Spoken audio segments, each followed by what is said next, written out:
There is a lie that women have been living for decades, and this lie is sabotaging their love lives in ways they can't even imagine. For years, I've heard the same question repeated in countless ways during therapy sessions. What do men really want? And every time I hear this question, I feel a mix of compassion and frustration, because the question itself reveals the deeper issue. The truth is that women have learned to ask themselves what men want, when in reality they should be asking, who am I really? They've been taught to shape their personalities based on what they think is attractive, when what truly captivates a mature man is exactly the opposite, a woman who refuses to mold herself for anyone. In over 3 decades of guiding people through therapy, I've witnessed a fascinating transformation. I've seen women who came to me exhausted from trying to decode men turn into natural magnets of genuine attraction the moment they decided to stop trying. And it wasn't magic, it was applied neuroscience. The male brain, especially after the age of 35, develops very sophisticated authenticity detectors. It has experienced enough shallow encounters, performances, and emotional masks to develop an almost instinctive sensitivity to what is real. When a mature man encounters an authentic woman, something deep and visceral is triggered in his limbic system.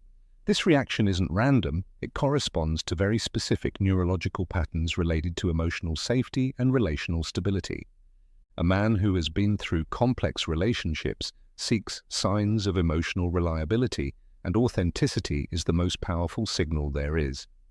But authenticity isn't just about being natural. The kind of authenticity that creates true psychological excitement has very specific components. Most women aren't even aware of them.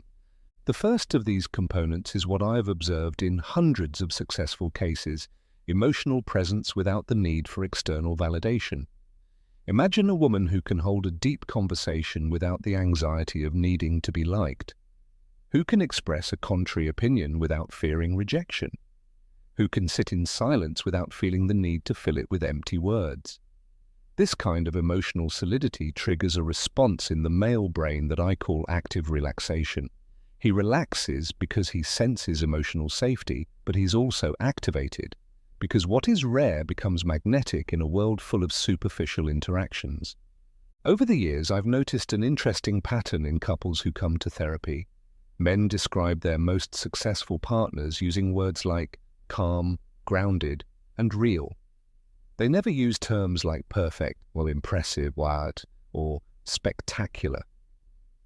Male psychological arousal is fueled by substance, not by spectacle. This brings us to the second key component I've identified, what I call unmasked joy. I'm not talking about being happy all the time or faking optimism. I'm referring to a genuine ability to find enjoyment in the everyday, to create lightness without forcing it, to laugh at one's own flaws without self-pity. This kind of joy has a fascinating neurological effect on the male brain. It activates the same areas stimulated by natural rewards, creating what neuroscientists call positive conditioning. A man begins to associate that woman's presence with pleasant, emotional states, not because she manipulates him, but through natural emotional resonance. But I've seen something even deeper. Unmasked joy is only possible when there is peace with one's own story. A woman who has processed her past, who has integrated her wounds without turning them into her identity, who can talk about her life without victimizing or glorifying herself, radiates a calmness that is felt, sensed, breathed. And it is profoundly soothing to a man seeking emotional stability. Let me share something that completely changed how I understand mature attraction. A few years ago, a patient told me something I've never forgotten. She said, "I stopped worrying about whether he liked me," and she started focusing on whether she liked herself. In that one sentence lies one of the deepest truths about the psychology of attraction. When a woman stops being in constant performance mode and starts evaluating whether the man in front of her deserves her time and energy, an energetic shift happens. The man stops evaluating her and starts wanting to prove his own worth. This reversal of dynamics is incredibly powerful because it aligns with very deep psychological principles. The third element that generates authentic psychological arousal is communication from the emotional center. I've listened to thousands of hours of couple conversations, and I can immediately tell when a woman is speaking from her center versus speaking from her anxiety. The difference is noticeable, not just in what she says, but in the rhythm, the tone, the pauses. When a woman communicates from her emotional center, every word carries specific weight. There's no rush to convince, no urgency to impress, no fear of being misunderstood. There is a calm confidence that what she has to say is worth hearing. This kind of communication creates a very particular response in a man, the sense that he's in the presence of someone truly worth listening to. Centered communication also includes the ability to listen without an agenda. Most people listen in order to respond, give advice, or prove that they understand. A woman who has developed genuine emotional presence listens in order to understand, to be present, to create connection. This quality of listening is extraordinarily rare and thus extraordinarily valuable. I've noticed that men describe conversations with these women using words like deep, meaningful, different. Not because they talk about complex topics, but because the quality of presence they bring to the conversation transforms it. A discussion about something as simple as the weather can become a moment of genuine connection when real presence is there. This brings us to a crucial insight I've observed throughout decades of therapeutic work. Mature men are not psychologically aroused by women who need to be rescued, entertained, or constantly validated. They are drawn to women who have developed what I call emotional sovereignty. Emotional sovereignty is not cold independence. It is the ability to manage your own emotional state without outsourcing it to someone else. It's being able to feel sadness without blaming, frustration without attacking, joy without needing the other person to validate it by feeling the same. This sovereignty creates a fascinating paradox. The more emotionally self-sufficient a woman is, the more desirable she becomes. Neurologically, this has a clear explanation. The male brain interprets emotional sovereignty as a signal of high genetic quality and relational stability. On an unconscious level, it perceives that this woman won't create unnecessary drama, won't stir up conflict over unresolved emotional needs, and won't turn the relationship into an emotional battlefield. But emotional sovereignty shows up in very concrete ways that many women overlook. One of the most powerful is the ability to have deep conversations without turning them into therapy sessions. I've seen extraordinary women lose a man's interest because they confused emotional intimacy with emotional dumping. Authentic emotional intimacy is built gradually, with measured revelations, with vulnerabilities shared at the right time, with a depth that invites reciprocity rather than overwhelming with one-sided intensity. A mature man is drawn to a woman with whom he can build intimacy, not one who demands instant emotional closeness. I remember a patient who came to my practice devastated because men kept pulling away after just a few dates. As we explored her behavior patterns, we discovered that she had a tendency to share her entire traumatic life story by the second date. Not because she was manipulative, but because she had confused vulnerability with intimacy. True vulnerability is magnetic, but only when it matches the level of established trust. Sharing too much too soon doesn't show authenticity. It shows a lack of emotional boundaries, and emotional boundaries are essential for maintaining lasting psychological attraction. This brings me to the fourth element I've identified, the ability to create what I call sustained curiosity. I've observed that women who maintain a man's psychological arousal over time are those who remain a partial enigma, not because they're playing games or being artificially mysterious, but because they are constantly growing, evolving, and discovering new parts of themselves. Sustained curiosity is fueled by genuine individuality. A woman who maintains her own interests, develops her own perspectives, and has independent experiences becomes a constant source of novelty. She isn't predictable, not because she's chaotic, but because she's alive, in motion, and in a continuous process of self-discovery. I've noticed that men describe this phenomenon in very similar ways. She always surprises me. I never know exactly what she's going to say. She sees things in a unique way. This controlled unpredictability is deeply stimulating to the male brain, which is wired to solve problems and detect patterns. The fundamental difference between authentic mystery and manufactured mystery lies in their origin. The former is born from inner richness, the latter from strategy. Authentic mystery is the natural result of a woman who has layers, who has depth, who has areas of her life and personality that are revealed gradually. Manufactured mystery is just the calculated withholding of information. A crucial part of sustained curiosity is what I call inner life richness. A woman who reads, reflects, holds formed opinions on a variety of topics, who can engage in conversations about art, philosophy, politics, or any area that genuinely interests her, becomes an intellectually stimulating partner. But there is a fifth element I consider fundamental: the ability to create what I call emotional refuge without therapy. I've seen relationships fail because women confuse the role of a partner with the role of a therapist. A man needs to be able to express his vulnerabilities without feeling like he's in a therapy session. True emotional refuge is created through presence, not interpretation, through empathetic listening, not unsolicited advice, through unconditional acceptance, not attempts to fix or improve. When a man finds a woman who can be present with his imperfections without trying to change them, something deep within his attachment system is activated. This capacity for emotional refuge is directly tied to a woman's emotional maturity. An emotionally mature woman does not feel responsible for fixing her partner's problems, does not interpret his emotional states as personal attacks, and does not need him to always be at his best to feel safe in the relationship. A few years ago, I worked with a couple where the man shared something deeply revealing. He said, "With her, I can be human. I don't have to be perfect. I don't always have to be strong. I don't have to protect her from my difficult moments. I can just be me." The ability to let the other person be fully human is extraordinarily rare and profoundly valuable. And this leads us to a key distinction: the difference between emotional support and emotional fusion. Emotional support maintains healthy boundaries, respects the other's autonomy, and offers presence without losing one's identity. Emotional fusion, on the other hand, breeds codependency, relational anxiety, and eventually unconscious rejection. I've observed that men feel deeply drawn to women who can be close without merging, who can offer companionship without intrusion, who can love without losing themselves. This ability to love from a place of personal integrity is magnetic because it's rare, and what is rare, once again, becomes valuable.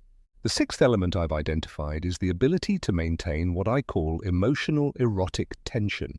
I don't mean manipulation or psychological games. I mean the capacity to maintain a space of mystery, to avoid revealing everything immediately, to dose intimacy in such a way that there's always something left to discover.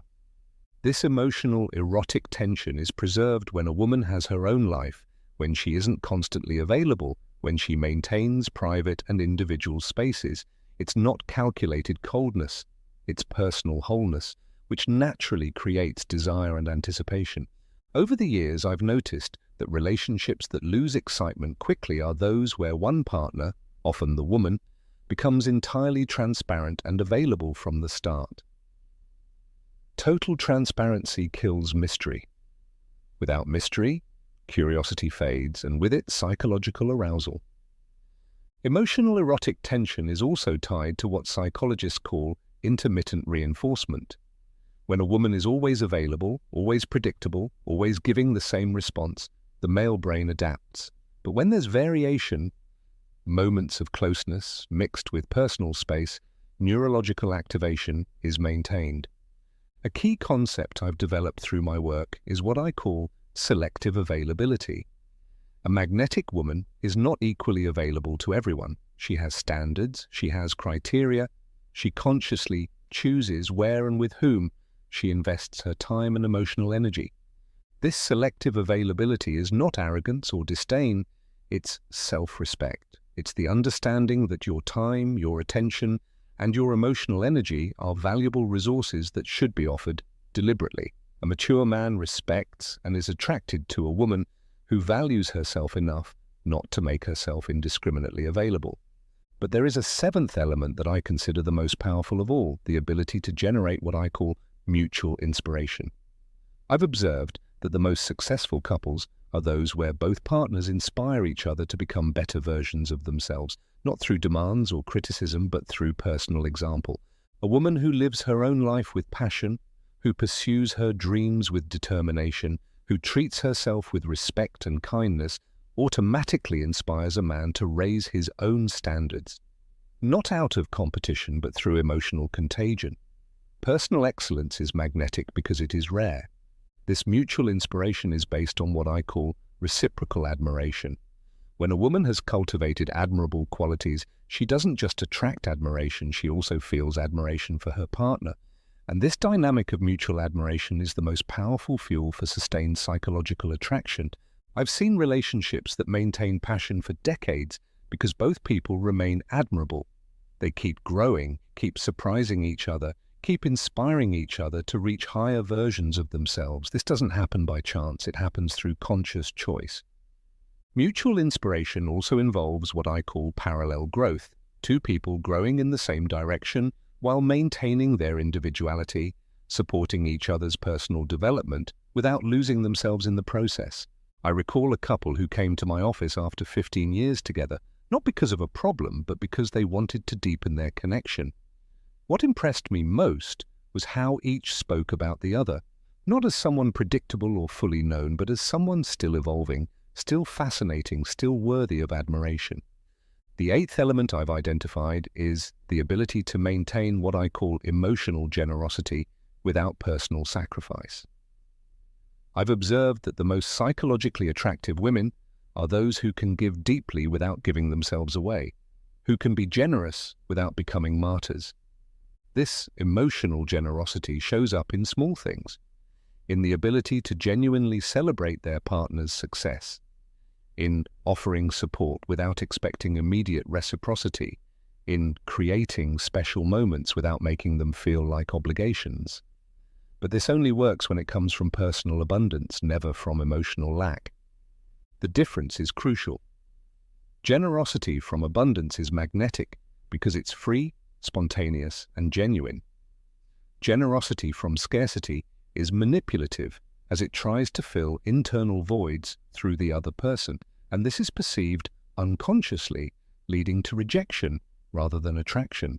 Authentic emotional generosity also includes the ability to give space when needed, to not take distance personally, to understand that mature love includes natural rhythms of closeness and separation, which are both healthy and necessary. One essential aspect of this generosity is what I call celebration without appropriation.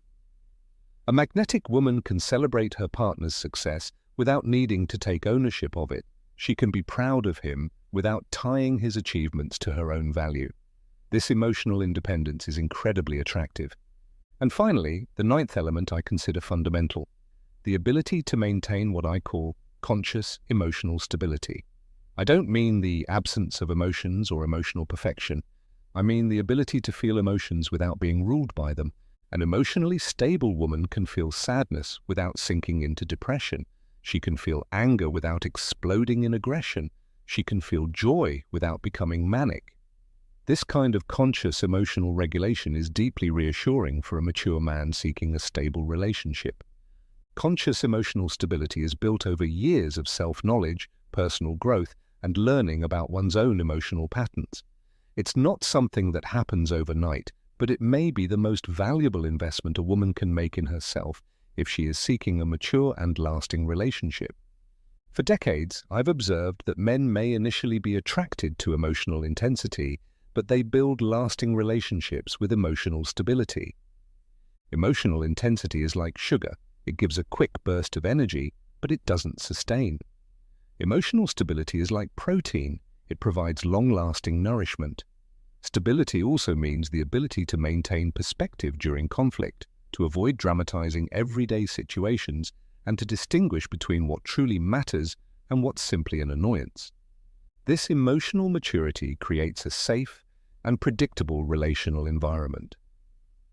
A concept I've developed to describe this is what I call a calming presence. A woman who has achieved genuine emotional stability radiates a calm that is contagious. Her presence doesn't create anxiety, doesn't stir up drama, doesn't add turbulence to a man's life. On the contrary, it brings serenity and balance. This calming presence is especially valuable for men with stressful jobs, complex family responsibilities, or demanding public lives. Coming home to a space of emotional peace is extraordinarily valuable and therefore extraordinarily attractive. But emotional stability doesn't mean the absence of passion or intensity. It means having the ability to choose when and how to express emotions in ways that are constructive for the relationship, rather than destructive. All of these elements are not techniques you apply externally. They are qualities that are developed internally through a deep process of self-discovery and personal growth. They cannot be faked because they come from real transformations of personality and character. True psychological arousal in a man isn't triggered through manipulation. It's triggered by becoming a woman who is genuinely attractive. And a genuinely attractive woman isn't perfect. She is authentic. She's not invulnerable. She's courageous. She's not coldly independent. She is warmly sovereign. Over the years, I've noticed that women who cultivate these qualities not only attract higher quality men, but also feel more fulfilled within themselves. The work of personal development that leads to authentic attraction also leads to personal fulfillment. There is a direct correlation between the level of a woman's personal growth and the quality of the men she attracts, not because she's chasing better men, but because her own evolution makes her magnetic to people who have also done the inner work. Through my decades of practice, I've observed that the most successful relationships are formed between people who have reached similar levels of emotional maturity, not necessarily in terms of external achievements, but in terms of inner development, self-awareness, and the capacity to love in a mature way. After all these years of supporting people in their personal growth and relationships, I've reached a conclusion that might seem paradoxical. The woman who most deeply excites a mature man is the one who least needs to excite him. She has built a life so full, so rich, so satisfying that a man feels privileged to be invited into it. This personal abundance isn't selfishness, it's maturity. It's not coldness, it's security. It's not manipulation, it's authenticity. And in a world where most people live from emotional lack, personal abundance becomes naturally magnetic. Personal abundance shows up in many ways: in the ability to enjoy one's own company, in having independent goals and dreams, in maintaining meaningful friendships, in cultivating personal talents and skills. A woman who lives from a place of abundance doesn't need a relationship to feel complete, but she can deeply enrich one when she chooses it. In the end, true psychological arousal isn't something you do, it's something you are. It's not a strategy you apply, it's a way of life you build. And this way of life, rooted in self-knowledge, self-acceptance, and continuous growth, doesn't just attract mature men, it transforms them, inspires them, invites them to become better versions of themselves. And that perhaps is the true magic of mature love. It's not about finding someone to complete you. It's about becoming someone who inspires others to complete themselves. When two complete people meet, they don't merge. They amplify each other, creating something greater than the sum of their parts. This kind of mutual transformation is the natural result when two people have done the inner work needed to truly love themselves. Because only when we have learned to truly love ourselves can we offer authentic love to another human being.